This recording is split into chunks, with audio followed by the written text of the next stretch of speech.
Let's discuss about abnormalities of placenta. In abnormalities of placenta, we have two categories.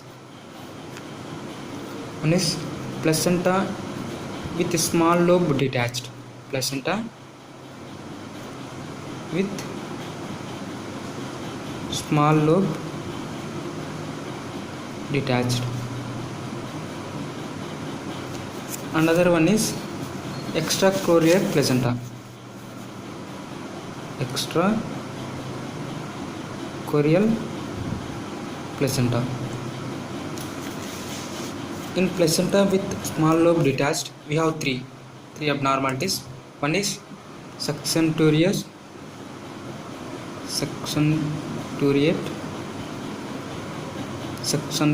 placenta.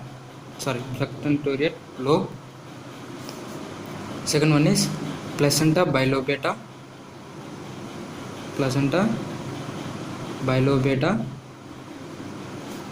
Third one is placenta spuria.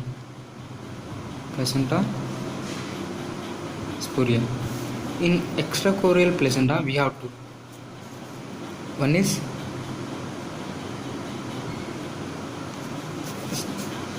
circummarginate placenta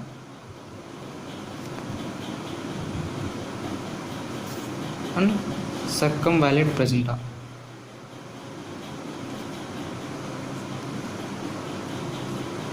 So these are the abnormal placentas.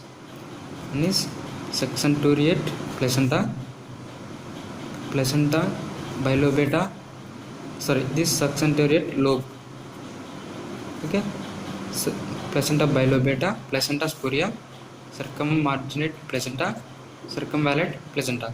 In this lecture, we'll discuss about these three abnormalities. Okay. First one is succentoriate lobe.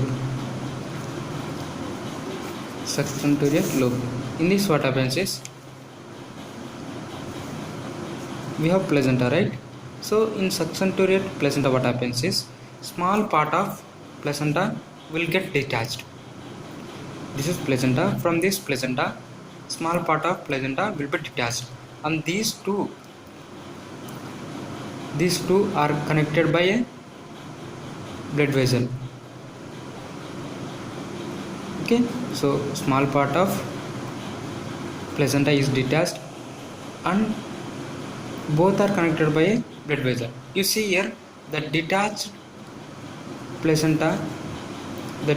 part of placenta is smaller in size than the main placenta. Okay, this is what happens in succentoriate lobe. Another one is placenta bilobata. In this, what happens is here also some part of placenta will be detached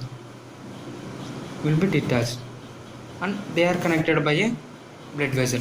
But the main difference here is the detached part of placenta and the main placenta, they are of equal size. Both are of equal size.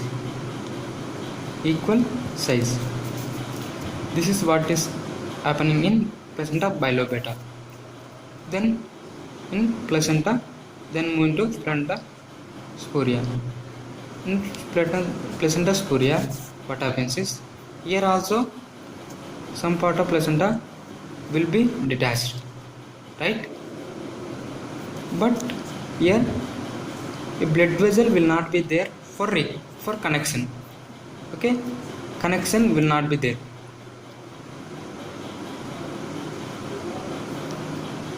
This is what happens in spuria.